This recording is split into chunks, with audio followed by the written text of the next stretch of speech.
at the Prehistoric Trackways National Monument. I'm going to be going down the Ridgeline Trailhead. It's a pretty nice trail that goes up fairly high. I'm taking that down to an arroyo, which is right at the edge of the National Monument. It's right between the National Monument and the Robledo Mountains Wilderness Study Area. And then follow along an unmarked trail, not really a trail, it's an arroyo, and go west for a bit and then come back into the monument.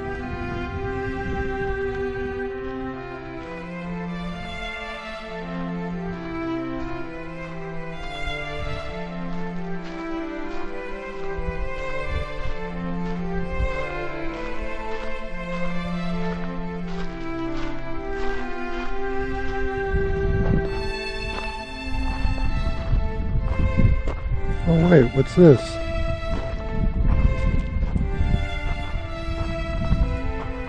There's some cairns there, and a trail that I haven't seen or noticed before. I think I better go down there.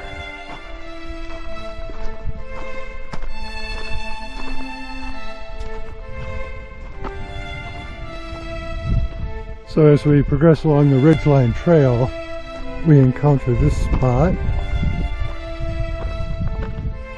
You'll see that there's a line of rocks there, gently directing tourists to go in that direction. And a sign, just in case the subtle cue is not sufficient. The trail went up to the prominence there in the center of the video. And I believe there are three reasons why they closed it. Number one, foremost, it's eroding badly. Number two, it's not very tourist friendly because it's rather steep with a lot of loose rock. And finally, if this were part of the official trail system, it would be a real headache to maintain it because of the erosion. If there were a significant amount of foot traffic or horse traffic or whatever, it would erode even worse, and people would have to be out here all the time with shovels and wheelbarrows and whatever, trying to patch it up.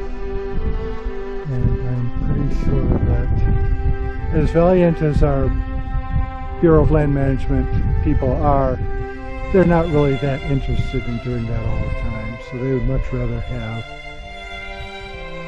a better designed trail.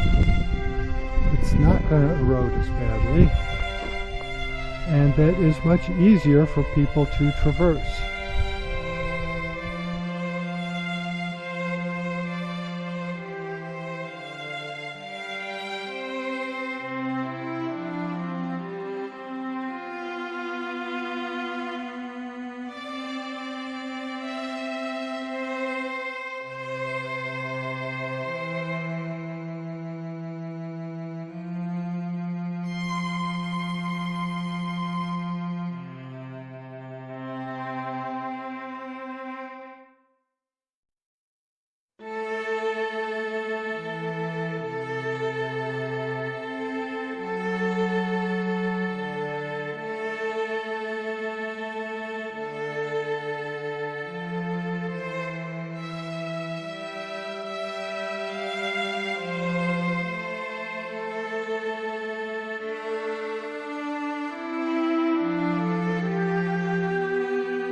Getting close to the high point of the Ridgeline Trail.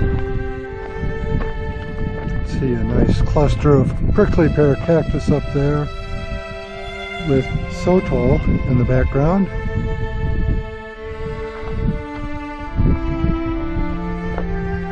And just a shout out to the Bureau of Land Management. This part of the trail took a lot of work to build, and it's very nicely done. This is a pretty steep drop off here, so you definitely want to have a well-made trail that's stable and won't crumble and lead to your sliding down that hill. That would be a very, very uncomfortable trip. The trail that you can see that heads up that hill and then veers off to the right, that's where I was planning to go today, but I decided not to because I took that little detour on the new unmarked trail. Needed to explore that.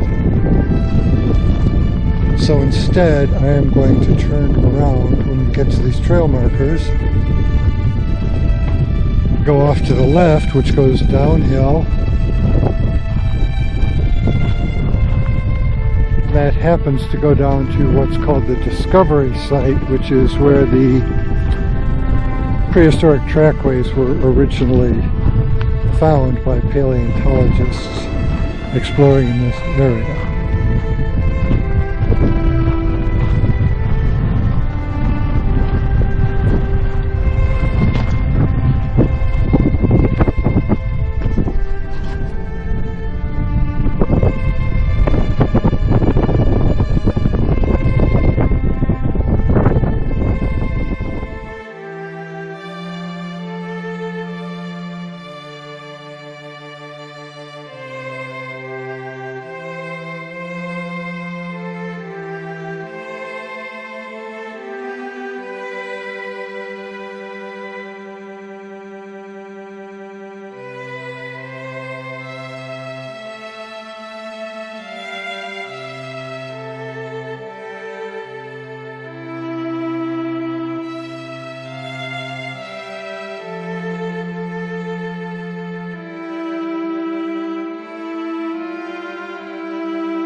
Here's another safety note.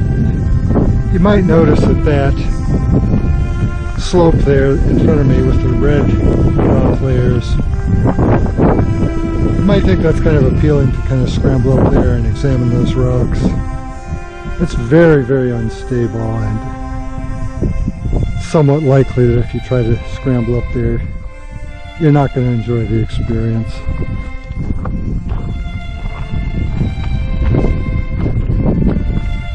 People who might want to come here might be interested in these signs. They're backlit, so they're not going to come out very well.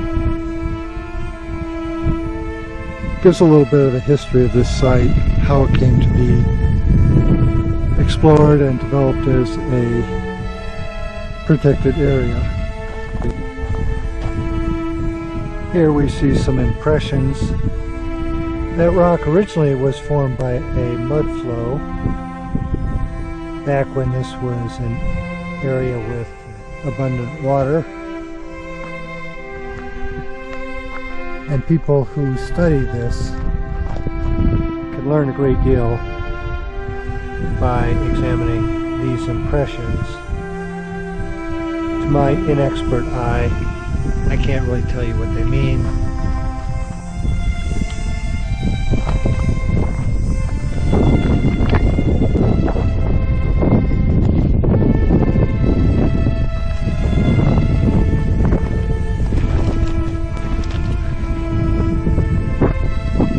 That's something I do know because I was here on a guided tour once and they pointed it out. That's the impression of a dimetrodon footprint called Dimetropus. There's another one there. There's an overview of the discovery site. And at this point I'll be heading back home.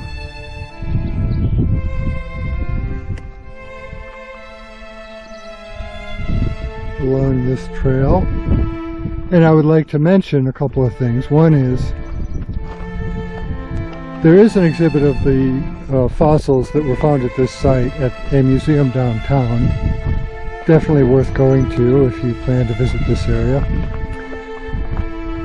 But the other thing, equally important, is that this area is definitely a worthwhile area to hike and explore. Use your mountain bike, go horseback riding. Off-highway vehicles are allowed here on some of the trails, not all.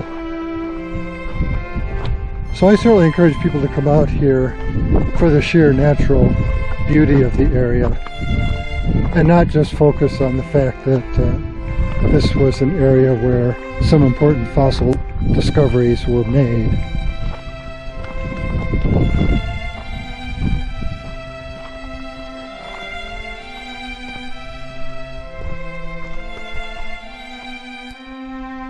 Alright, I thought that was going to be the last clip for the video, but I can't help myself.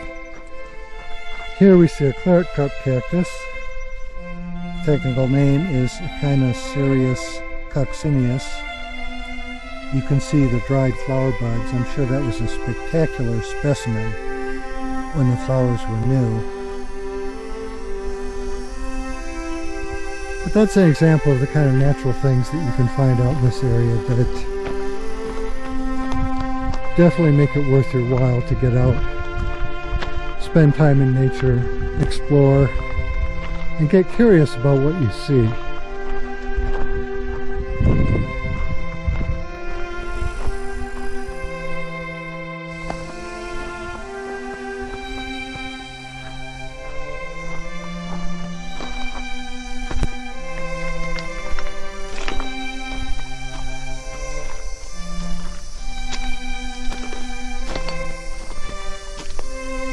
And let's see how well I can traverse this rock formation while keeping the handheld camera steady.